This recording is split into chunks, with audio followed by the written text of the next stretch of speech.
समाज में जो सब कुछ है ना ठोकरा बराबर सी में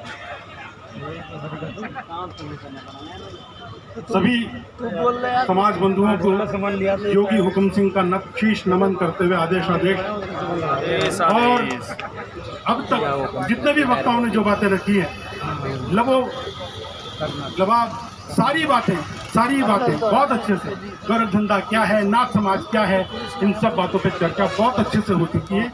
और अब तक जिन लोगों को नहीं पता था वो लोग भी जान चुके हैं। आज के इस कार्यक्रम के माध्यम से बहुत ज़्यादा प्रचार होगा, ये मेरा विश्वास है। लेकिन अभी तक कोई मार्गदर्शन जैसी बात मेरे सामने नहीं आई। मैं इतनी देर से सारा जो ऑब्जर्व कर रहा था कि हम आगे क्या करें। नेतृत्व संभालने की हर एक में ललक है कि मैं राजनीति में चमक जाऊं। अरे भाइयों, तुम लोगों ने लोगों को चमकाया है। कॉलेज टाइम में मैं भी इलेक्शन लड़ा हूं और लोगों के इलेक्शन लड़ाया है। और आज जब मैं जासूस था राजस्थान यूनिवर्सिटी में, ये जितने भी मैं नाम लेना चाहूँगा तो एक बहुत लंबी लिस्ट हो जाएगी जिन लोगों को नेता बनाया और वो आज मंत्री पद पे भी हैं। अगर आप कहें तो मैं नाम बता दूं, लेकिन नहीं, उसका कोई मकसद नहीं है। दूसरी बात ये है, एक भाई है जिन्होंने कोई PhD कर रहा है, उनका क्या नाम है? जितेंद्र नहीं, जो PhD कर रहा है नाथ समाज पे। अमरदीप जी कहाँ है? अमरदीप जी चले गए, वो डेलीगेशन में चले गए। डेलीगेशन में कौन कौन गए?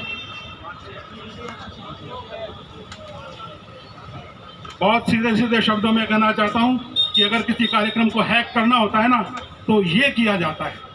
यहाँ पर इसकी रूपरेखा क्या बनी थी उस मैं फसड़े में नहीं जाना चाहता, लेकिन आगे की रूपरेखा क्या होगी, क्या कार्यक्रम होगा, बिल्कुल सही कह रहे हैं नाथ जी, रतननाथ जी, कि अब तक बहुत ज़्यादा हमने लड़ाइयाँ लड़ ली और सारा कुछ हुआ। और अगर ये नहीं हुआ तो 1 जुलाई को हम ये करेंगे। ये एक गाइडलाइन आई हमारे सामने। मैं आप लोगों को 2-4 बातें बताना चाहता हूँ, 2-4 बातें। पहली बात ये, आपको अगर मांगने से मिलता तब तक हम बहुत बार मांग चुके। 2001 से तो हम आंदोलन कर रहे हैं दूसरी और बातों के लिए। 2014 से मैं कर रहा हूं गोरख धंधा शब्द पे प्रतिबंधित करने के लिए। और आप लोग जो बोल रहे हैं ना, मैंने प्रधानमंत्री ने जब पहली बार ये कहा था गौरक्षक लोग रात में गोरख धंधा करते हैं, मैंने PM को चिट्ठी लिखी है, PM को चिट्ठी, वहां से रेस्पॉन्स आया है कि ये प्रवाह में कह दिया गया, दोबारा ऐसा नहीं होगा। और उसके बाद में PM के मुंह से नहीं निकला। ये तुझे मुझे लोग, चाहे वो भागचंद टाकरा हो, मैं नाम लेकर के बोलने की हिम्मत रखता हूँ। और मुझे बोलते हैं कि हमारा किसी व्यक्ति से, किसी समाज से, अरे अगर वो सदन में बैठ करके कर सकते हैं, वो पब्लिकली बोल सकते हैं, प्रेस में बोल सकते हैं, हम अपने समाज के सामने इस बात को, सच्चाई को नहीं बोल सकते? जोश आएगा कहाँ से तुम लोगों में जब तुम में ये बात आएगी कि हाँ हम लड़ने का मादा रखते हैं।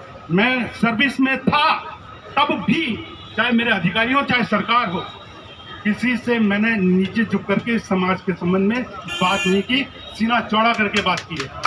और आज भी ये करने के लिए तैयार है किसी भी हद तक। भाई पुंडी जी ने कहा कि वो 7 साल के हैं। आपको मेरी उम्र क्या लग रही है? 67 क्रॉस कर चुका हूँ, 68 में चल रहा हूँ और वो दमखम रखता हूँ। मैंने अनिल जी को और बाकी दूसरे 2-4 साथियों को बताया है कितने दिन तक भूखे रहने का मेरा अभ्यास है, उतने दिन तक तो मैं मरूंगा नहीं। और अनशन करने की जिस दिन बात आएगी उस दिन आप पूछ लीजिए, मैंने कहा कि शुरुआत मैं करूंगा, आप मेरे सिर समर्थन में आएंगे और क्रमिक अनशन करेंगे। उसके बाद में 3 दिन का ये हमने आंदोलन, धरने, प्रदर्शन बहुत कराए। मैं CID इंटेलिजेंस में रहा हूँ, मेरे साथी, मुझे पता है कौन कौन यहाँ पर रिपोर्टिंग कर रहे हैं। और शाम को जाकर के CM के पास में ब्रीफिंग होगी। इसलिए ये मुझे मत सिखाओ कि मेरा नाम CID की फाइलों में मैं जानता हूँ किस किस का नाम है। मुद्दे की बात पे वापस आना चाहता हूं कि मैं अपना एक राजनीतिक गुरु मानता हूं। किसको? मुंगाना तहसील सलूंबर में प्रतापगढ़, वहां पे नंदलाल जी लवाना, भगवान जाने कि वो है या नहीं है। 2010 में मैं एक इलेक्शन में गया था वहां पे, ये जो अपने निकाय लोकल बॉडीज के इलेक्शन होते हैं उसमें। और वहां मुझे नंदलाल जी लवाना साहब, मैं आज भी बोलता हूँ, इतना सम्मान से बोल रहा हूँ, हालांकि आगे जो शब्द बोलूंगा आप लोग बोलेंगे कि ऐसे आदमी के लिए साहब बोल रहे हैं। बिल्कुल मैं राजनीतिक गुरु मानता हूं उनको अपना। उन नंदलाल जी लवाना साहब के लिए पता लगा 2010 से 15 साल पहले, यानी ये 15 साल और जोड़ लो, 15 साल बीत गए, 25 चल रहा है, तो 30 साल पहले किसी तरह से दिल्ली के भाग्य से छींका टूटा और वो सरपंच बन गए मुंगाना तहसील से। और उसके बाद उनके 5 साल तक आगे का जो कार्यक्रम था वो एक कार्यक्रम था, एक सूत्रीय कार्यक्रम था। अगर कोई प्रतापगढ़ और उस तरफ से आया हो उदयपुर डिवीजन से, तो लबाना और टंडाना, टांडा एक शब्द होता है जिसे ढाणी होती है, एक छोटा सा गांव होता है। तो टांडे में बसे हुए जितने भी लबाना जाति के लोग थे उन सबको अपनी कॉन्स्टिट्यूएंसी में इकट्ठा किया, और अगले 5 साल बाद जब इलेक्शन हुआ वो फिर सरपंच थे। और उसके बाद आज तक मैं लेता रहता हूँ हर बार फीडबैक, आज तक वहां पर लबाना जाति का ही सरपंच और प्रधान बनता है। आज वो स्थिति नहीं है कि मैं आप लोगों से बोलूं कि तुम लोग सब एक परिवार में से भी यहाँ से टूट के वहां चला गया, वहां से टूट के वहां चला गया। हमारे वोट बिखर चुके, और यही हमारी ताकत होते हुए कि हम 20 करोड़ हैं, लेकिन कमजोरी क्या है? बंटे हुए हैं, बंटे हुए। अब इसको ताकत कैसे बनाए? तो ये दूसरी कहानी सुना रहा हूं। मैं अनूपगढ़ में सीओ था, और एक गांव पड़ता है 45 GB। वहां के लोगों ने इलेक्शन में ये घोषणा कर दी कि हम इलेक्शन का बाइकआउट करेंगे क्योंकि हमारे यहाँ पे टंकी नहीं बनी है, पानी की टंकी नहीं बनी। मेरे साथ मेरे 2 SDM, मैं बहुत लकी हूँ कि मैं एक CO जो होता है डिप्टी SP, वो प्रोटोकॉल में SDM से नीचे होता है, लेकिन मेरे पास 2 SDM थे, गढ़थना और अनूपगढ़ के, और मैं उनमें अकेला CO था। एनीवे, तो मैं CO और 2 SDM मेरे साथ उस 45 GB गाँव में पहुंचे और लोगों को समझाया। उन्होंने बोला नहीं साहब, जब तक टंकी की बात नहीं हो जाएगी तब तक हम इलेक्शन का बाइकआउट करेंगे। और आप यकीन करेंगे, कलेक्टर साहब आए और लिखित में दिया कि इस आचार संहिता के खत्म होते ही मैं ये टंकी बना के दूंगा। तो मैं आप लोगों को एक संकेत दे रहा हूं, आप समझ रहे होंगे मेरी बात, क्योंकि हम बंट चुके, और हमारे इस बंटे हुए होने का लाभ ये सारी राजनीतिक पार्टियां, जिनको अभी कोई बोल रहा था कि कांग्रेस भी हमने बनाई, BJP भी हमने बनाई, बिल्कुल बनाई। अरे ये हमारे पांव छू करके, और हमारे जो महंत सहंत हैं वो भी सब ऐसे ही है, ठीक है, हमारे ही दम पर। लेकिन अगर उनसे जाके बात करते हैं तो आप लोगों में से कितने लोग गवाह होंगे इस बात के कि उन्होंने हमारी बात को तवज्जो दी। हम उनको अपना सिर्फ भगवा वेशधारी, कानों में कुंडलधारी, और गोरक्षनाथ का और विक्षेंद्र नाथ का और जालंधर नाथ जी का अनुयायी होने के कारण हम उनका सम्मान करते हैं, उनके पांव पूजते हैं। लेकिन उनकी निगाहों में हमारी कीमत क्या है? वो बोलता है भाई तुम तो विरक्त हो, हम तो विरक्त हैं, ये गृहस्थ हैं, हम अलग अलग हैं। कारण क्या है? मैं बहुत स्पष्ट शब्दों में कहने की हिम्मत रखता हूँ, और आप लोगों को भी सुनने की हिम्मत होनी चाहिए कि गोरखपुर की जो महंत की गद्दी है वो दिग्विजय नाथ जी, जो एक्चुअली उदयपुर के युवराज कुंवर थे। ये कहानी जरा आप लोग अच्छे से तलाश कर लेना कौन था। उनके समय से, उनके पहले कुछ और थे, दूसरा समाज था, लेकिन उनके समय से ये राजपूतों की गद्दी बन गई। माफ कीजिएगा, मैं भी राजपूत समाज से नाथ बना, मेरी पीढ़ियों में भी 10 पीढ़ियां बीत गई है। राजपूत समाज के गद्दी बन के रह गई दिग्विजय नाथ जी, अवैधनाथ जी, आदित्यनाथ जी। इसी तरह से स्थल बोहर की जमीन गद्दी यादवों की गद्दी बन के रह गई। चांदनाथ जी से पहले जो थे गुरु, वो चाहते थे कि कोई योग्य व्यक्ति बने, लेकिन आज वो यादवों की गद्दी बन के रह गई। चूरू साइड में चले जाइए, बीकानेर साइड में चले जाइए, वहां पर जाटों ने कब्जा कर लिया, चाहे वो लक्ष्मणगढ़ का मत हो, चाहे चूरू की कोई। कहने का मतलब ये है सिर्फ कि हम अपने आप को बोलते हैं कि हम मूल योगी हैं। अरे मूल तो कोई भी नहीं है हमें से, मूल तो हमारे गुरु गोरक्षनाथ जी हैं। हम शिष्य परंपरा के बाद बिंदु परंपरा से, यानी वंश परंपरा से योगी हो गए, और आज जो नए नए नाथ बनते हैं चेला बन करके, वो बिंदु शिष्य परंपरा से। तो ये 2 फिरके हैं हमें, गृहस्थ और विरक्त, जिनको आप समझते हैं टेक्निकली उसका नाम है बिंदु परंपरा के और शिष्य परंपरा के। हम बिंदु परंपरा से हैं, लेकिन हमें वो शिष्य परंपरा वाले जो अभी एक पीढ़ी भी जिनकी नहीं बीती है, वो हमें बोलते हैं कि नहीं भाई तुम लोगों से हमारा कोई संबंध नहीं। और कितनी ही बार, चाहे वो अपना महासंगम वाला कार्यक्रम हो, चाहे किसी और कार्यक्रम में आप देख लीजिए, अगर कोई एक उच्चे मुच्चे नेता या किसी और की कोई बरसी पुण्यतिथि आती है तो एक मैसेज चलता है सोशल मीडिया पर, गौरव के लिए इनके मुंह में दही जम जाता है। कहने के बाद भी, चाहे वो किसी का नाम लेने की जरूरत नहीं है, यहाँ बार बार नाम लेकर के मैं उनको महिमा मंडित नहीं करना, बिल्कुल आप समझिए। तो ये दूसरी बात थी। अब आती है तीसरी बात की मार्गदर्शन क्या रहेगा, क्या करेंगे। इतनी सब बातों में सिर्फ मेरे को रतननाथ जी साहब की एक बात समझ में आई कि 1 जुलाई को तो हम ये कर रहे हैं।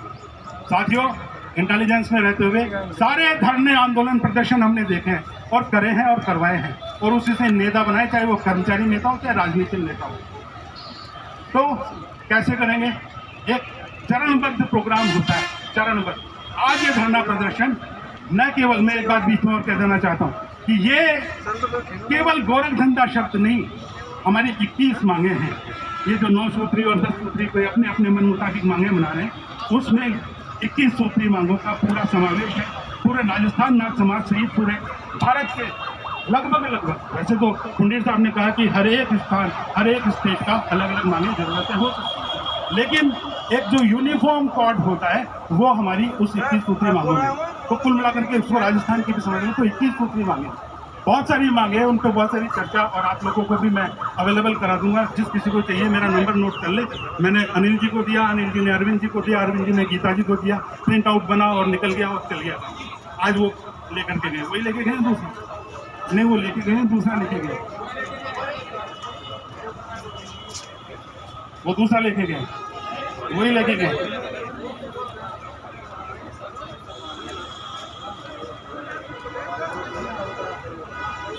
जो बोलते हैं ना कि गरिमापूर्ण तरीके से और उस तरीके से, अगर गरिमापूर्ण तरीके की बात करते हैं तो आज उर्मिला जी मैडम आई नहीं है।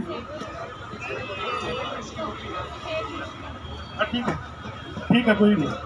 साथियों, मैं बहुत स्पष्ट शब्दों में कहना चाहता हूं कि आंदोलन करने की जो रूपरेखा, जो चरणबद्ध प्रक्रिया होती है, उसमें ये पहला स्टेप है।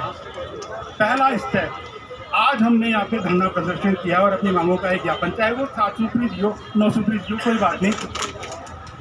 अगला स्टेप ये होता है कि हम आज ये चेतावनी दे करके जाएंगे कि अगर हमारी मांगे नहीं मानी गई और जिनको तुरंत माना जा सकता है उन पर तुरंत निर्णय नहीं लेंगे, जिनमें सबसे प्रमुख है गोरख धंधा। बहुत मामूली सी बात है, अरे दूसरे स्टेट्स ने कर दिया, जो आपकी बीजेपी की ही सरकार है, तो आप क्यों नहीं कर सकते? आपको क्या अब तक दही जमरा मुंह में? और सबसे बड़ी बात क्या है पता है?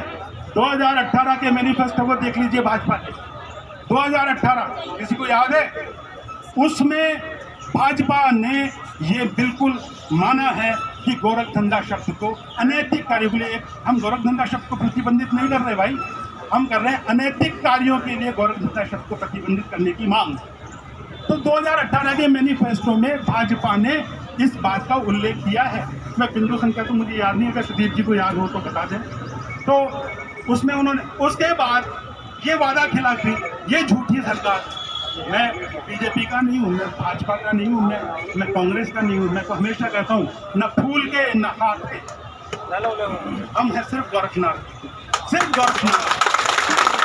आपके में बात के किसी ने कहा, बहुत बढ़िया बात कही कि हम महासमंदर हैं। अरे कौन है, कौन सी जाति है, कौन सा गोत्र है? आप अगर सिर्फ एक कुएं के मेंढक और सिर्फ कहीं पे गांव में रहते हैं, बोलते हैं कि इस गोत्र के लोग ही नाथ होते हैं, तो भूल जाओ। जरा राजस्थान नहीं, हिंदुस्तान देखो। और मैं तो ये कह रहा हूँ, मेरी तरह से दुनिया देख करके आओ। आधी से ज़्यादा दुनिया देखी है, 50 से ज़्यादा कंट्रीज में घूमा हूँ यूनाइटेड नेशंस में रहते हुए, वहाँ पर भी नाथ हैं। रशिया में चले जाओ, आप बोस्निया में चले जाओ, क्रोएशिया में, अरे कहाँ नाम लो, मैं बताता हूँ आपको। और वहाँ पे ब्राज़ील में चले जाओ। और एक जो PhD करने की बात कर रहे थे भाई साहब, वो अभी यहाँ पे पता नहीं है। 2012 में मैंने कोई PhD नहीं की, लेकिन बहुत सारी यूनिवर्सिटीज़ मुझे डॉक्टरेट देने के लिए लालच है। मैंने कहा मुझे नहीं चाहिए, लेकिन मेरी उस नाथ संप्रदाय इतिहास में ये विरुद्धावली हो जाएगी, लेकिन बात मौके की इसलिए कहना पड़ रहा है। 2012 में जो पब्लिश हुई थी, उस किताब पर 4 लोगों ने PhD कर लिए, 2 तो अपने समाज के, 2 अपने समाज के, वो PhD कर चुके हैं। और अभी उत्तरांचल, उत्तराखंड और बिहार, वहाँ भी लोग, राजस्थान यूनिवर्सिटी में डॉक्टर आनंद कश्यप, अगर वो भाई साहब यहाँ हों और वो जो ह्यूमैनिटीज़ उसमें सेक्शन में जाकर के पता करें, तो डॉक्टर आनंद कश्यप कई बार मुझे उस पर व्याख्यान देने के लिए बुला चुके हैं, कई बार बुला चुके हैं और अभी भी बुलाते हैं। अभी भी मैं संस्कृत यूनिवर्सिटी में जाकर के, और बहुत सारे सब्जेक्टों को आप देखेंगे तो पता लगेगा, उन पर व्याख्यान देने के लिए जाता हूँ। तो मुझे PhD करने वालों से सिर्फ इतना सा कहना है, कॉपी पेस्ट नहीं, एक बार उसको पढ़ के देख लेना। कहीं भी कॉपी पेस्ट किया तो केवल एक पैराग्राफ आचार्य हजारी प्रसाद त्रिवेदी का, बाकी सारा एक एक शब्द मेरा आत्मचिंतन, आत्म अध्ययन। और दुनिया में जहाँ भी घूमा, इंडिया ऑफिस लाइब्रेरी लंदन, जहाँ पे गोरखनाथ जी की ओरिजिनल पांडुलिपियाँ रखी है, आप लोगों को